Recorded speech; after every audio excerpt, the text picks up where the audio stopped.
Selamat pagi anak-anak. Pagi, Bu. Bagaimana kabarnya hari ini? Baik, Bu. Bagus. Jadi sebelum kita mulai pembelajaran kita hari ini, mari kita berdoa menurut agama dan kepercayaan kita masing-masing. Ibu yang pimpin ya, berdoa dimulai. Berdoa selesai. Ibu mau tanya di sini, ada yang sudah hadir? Hadir semua, Bu. Ya, bagus. Baik, Ibu ingin tanya, kemarin kita bahas tentang apa ya? Pada manusia. Ya, benar.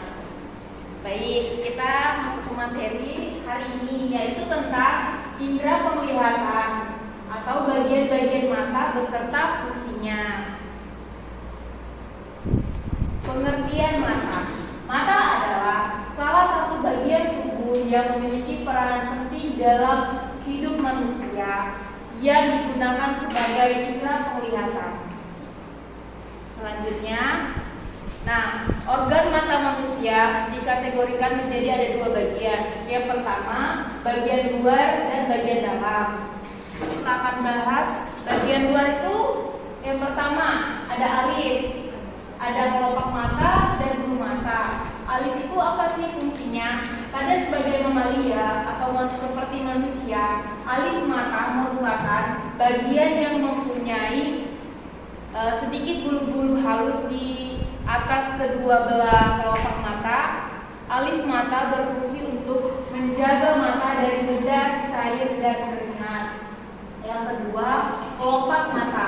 Kelopak mata adalah bagian luar mata yang berbentuk lipatan kulit di area atas bawah mata. Kulit kelopak mata merupakan kulit tertipis di tubuh kita.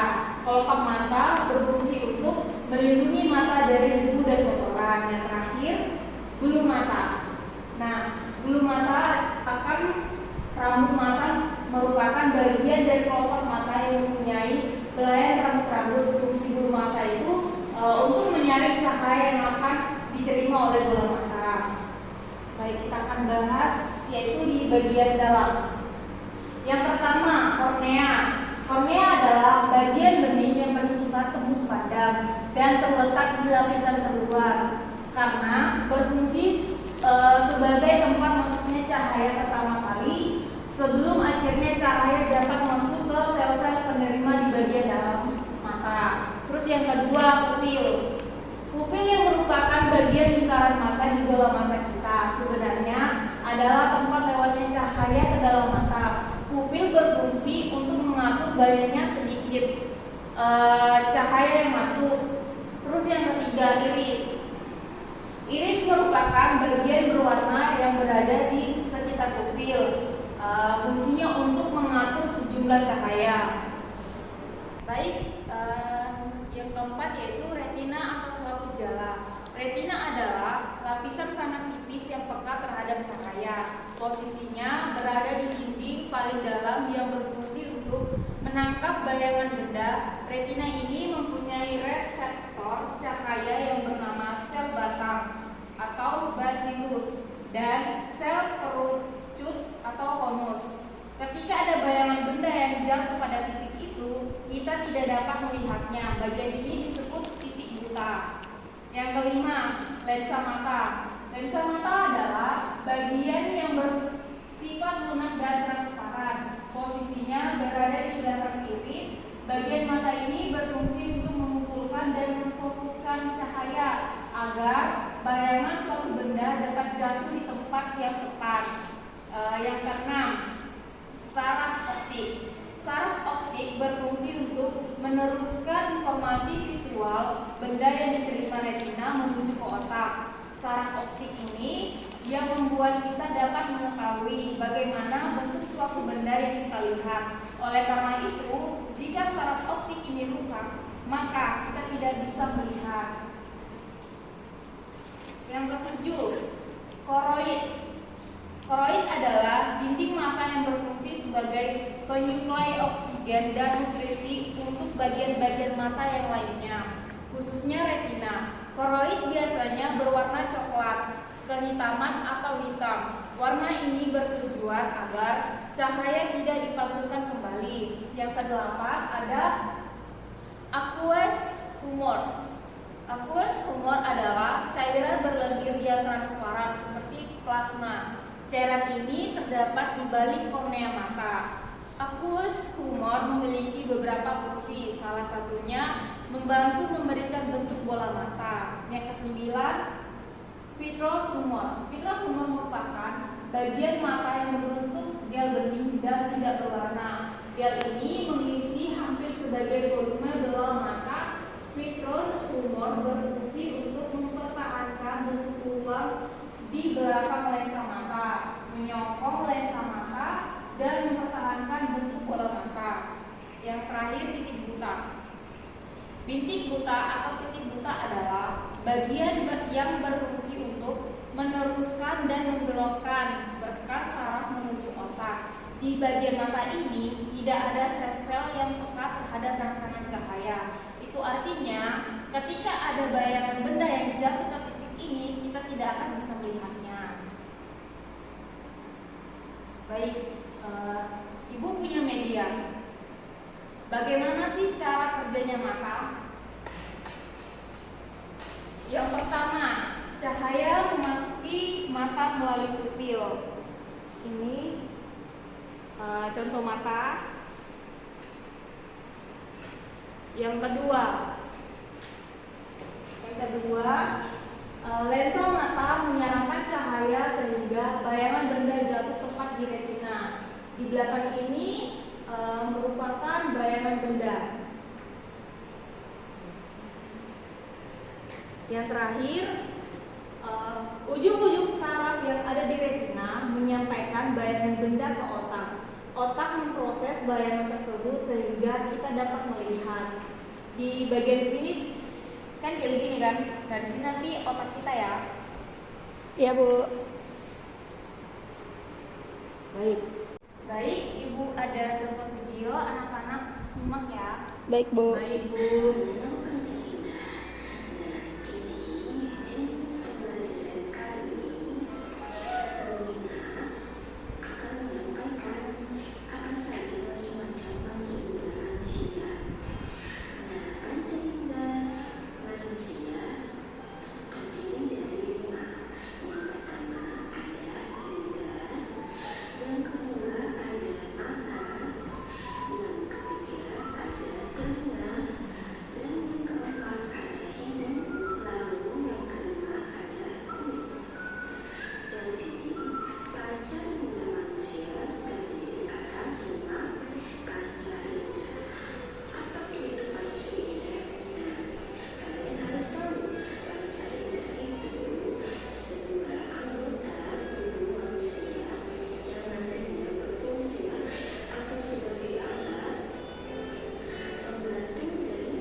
adalah PR.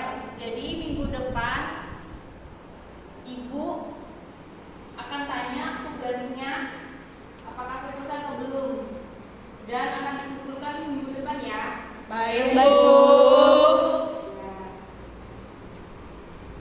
Sebelum kita akhiri pembelajaran kita hari ini, Ibu ada yel-yel, silakan berdiri.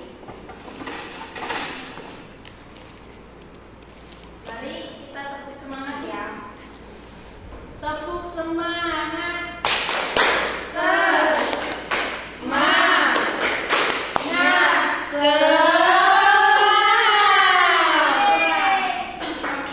Sekali lagi ya. Tepuk semangat.